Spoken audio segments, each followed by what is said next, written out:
Elisa stood at the edge of the bridge, staring down at the river below. The city lights reflected on the water, shining like broken pieces of a dream. It had been 5 years. 5 years since the day Davi disappeared from her life without a trace. 5 years since she had learned to live with the pain of not knowing why. She had tried to move on. She had built a life, found a stable job, surrounded herself with people who cared.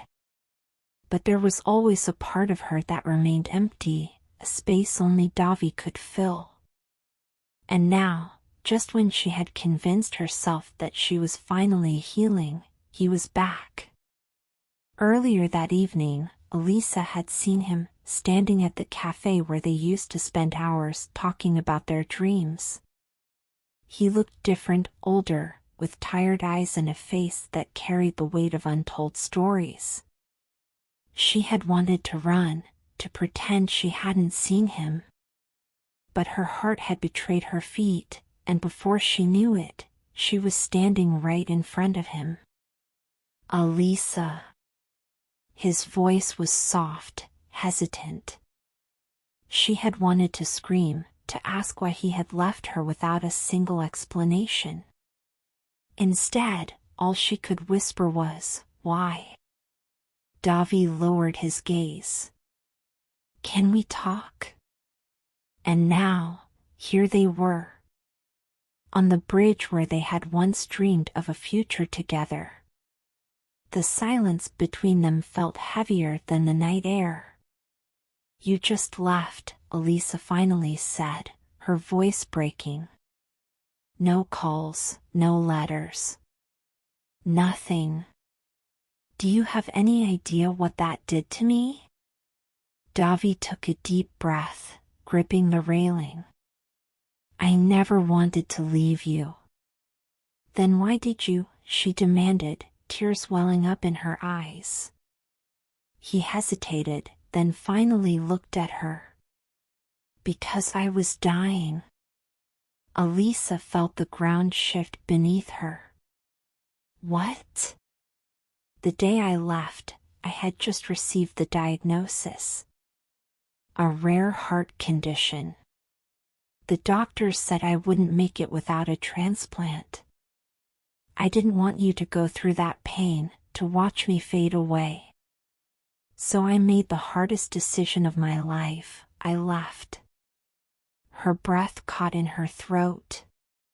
"You should have told me. We could have faced it together. I didn't want you to put your life on hold for me. I wanted you to be happy, to be free.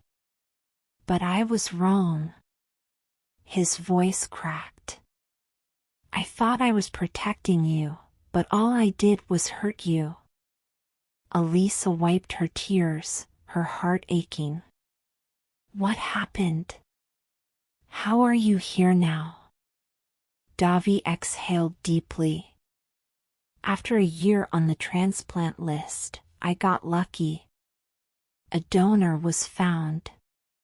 The surgery was a success. It took me a long time to recover, to feel like myself again. And the whole time, I thought about you. But I was afraid. Afraid you had moved on, afraid you would hate me." "I did hate you," she admitted. "But I never stopped loving you. And now you're here, telling me all of this after 5 years. What do you expect me to do?" "I don't expect anything," he whispered. "I just needed you to know the truth. I needed you to know that leaving you was the hardest thing I've ever done. And if there's even the smallest chance that you still have a place for me in your heart, I would give anything to make it up to you." Elisa looked at him, really looked at him. She saw the man she had loved, the man who had broken her heart, and the man who had suffered in silence. He had made a choice, one she wished he hadn't, but she couldn't deny the love still burning inside her. The rain started to fall, soft at first, then heavier. Davi didn't move. He simply stood there, waiting for her answer. Elisa took a step closer. I don't know if I can forget the pain. But I do know one thing, I don't want to spend the rest of my life wondering what if. Davi's breath hitched. Does that mean? She reached for his hand, intertwining her fingers with his. It means we take it one step at a time. A tear slipped down his cheek, mixing with the rain. Thank you, Elisa. And as they stood there, beneath the storm, a love once lost found its way back home.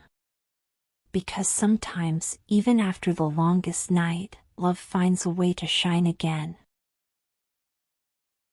If you enjoyed the story, please like and subscribe.